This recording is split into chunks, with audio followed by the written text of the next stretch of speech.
नेता प्रतिपक्ष यशपाल आर्य ने उत्तराखंड बीजेपी के सभी सांसदों को घेरने की तैयारी के तहत 4 साल का जनता के लिए किए गए कार्यों का हिसाब मांगा है। नेता प्रतिपक्ष यशपाल आर्य ने कहा कि बीजेपी सांसदों ने बीते 4 वर्ष में विकास के लिए क्या कुछ किया, इसे जनता के समक्ष रखें। साथ ही उन्होंने सांसदों से 5 कामों को बताने की भी मांग की। तो 5 बड़ी योजनाओं का लेखा जोखा उनसे मांगा गया है। आपको बता दें, क्योंकि देखिए जिस तरीके से सांसद उत्तराखंड में पहुंचेंगे और उसी को लेकर लगातार राजनीति भी जारी है। एक तरफ कांग्रेस कहीं ना कहीं विरोध करती नजर आ रही। इससे पहले भी कांग्रेस के एक नेता की ओर से कहा गया था कि सांसदों के द्वारा गोद लिए गए अपने गांव के बारे में ही जानकारी ले ली जाए, वही काफी होगा। अब ऐसे में नेता प्रतिपक्ष भी यहां पर 4 साल का हिस्सा मांगते नजर आ रहे हैं। मैं तो ये कहूँगा कि जो 5 साल 4 साल पूर्ण हो चुके हैं और 4 सालों का लेखा जोखा जनता के सामने रखना आवश्यक भी है और जनता सवाल भी करेगी कि भाई 4 सालों में आपने इस संसदीय क्षेत्र के लिए हमारे लिए आखिरकार किया क्या है, उपलब्धियां क्या हैं।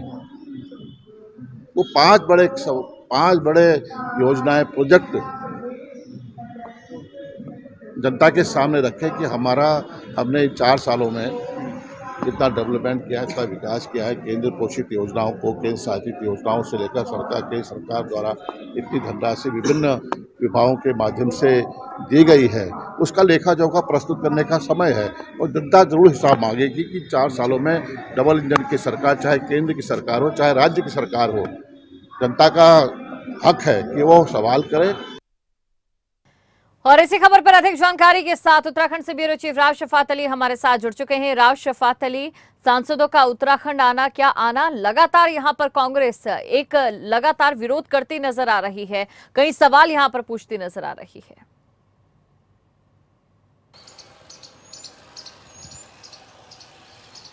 हाँ दीपशिखा, देखिए जनता का भी आरोप रहता है और विपक्ष तो आरोप लगा ही रही है कि अब चुनाव का वक्त है तो जो सांसद हैं वो अपने क्षेत्र में जाएंगे, क्योंकि जो प्रदेश संगठन है भाजपा का, उसने खाका तैयार किया है, कार्यक्रम तैयार किया है कि उत्तराखंड के जो 5 सांसद हैं, और इत्तेफाक ये है कि पांचों के पांचों भाजपा के सांसद हैं, तो अब वो मई से लेके यानी 15 मई से लेके जून तक जनता के बीच में रहेंगे, अपने क्षेत्र में रहेंगे।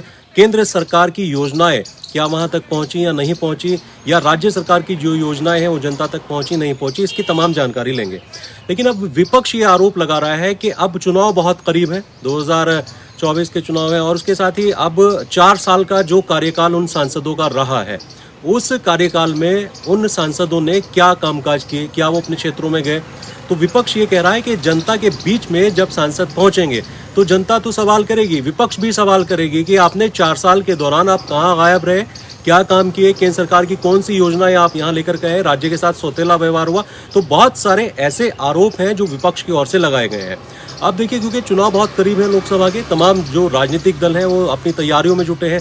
भाजपा अपने दावे कर रही है, कांग्रेस अपने दावे कर रही है, दूसरे जो विपक्षी दल हैं वो अपने दावे कर रहे हैं कि आने वाले चुनाव में पार्टिसिपेट करेंगे और जीत दर्ज कराएंगे। लेकिन सवाल ये भी उठता है, देखिए जनता की शिकायत भी ये रहती है कि जब जनप्रतिनिधि को चुन करके वो संसद तक भेजते हैं, सदन तक भेजते हैं, उसके बाद जो जनप्रतिनिधि हैं यानी चुने हुए जो सांसद हैं वो बहुत अपने क्षेत्रों में नजर नहीं आते हैं, उनके काम को लेकर के नाराजगी बनी रहती है। तो ये जनता की भी शिकायत है। अब देखिए, क्योंकि एक संगठन का खाका भी है, दूसरा कुछ सांसद तो दावा कर रहे हैं कि वो अपने क्षेत्रों में लगातार गए हैं, लगातार उनके संसदीय क्षेत्रों में कामकाज हुए हैं। बहरहाल अब इस प्लान पर विपक्ष ने सवाल उठाए हैं। तो चलिए, कहीं ना कहीं विपक्ष के पास मुखालफत के एक बहुत लंबी यहाँ पर फेहरिस्त लगातार बनी हुई है, लेकिन क्या सांसदों के पास कोई ऐसा भी काम है जिसको लेकर वो वाकई जनता के बीच जाए?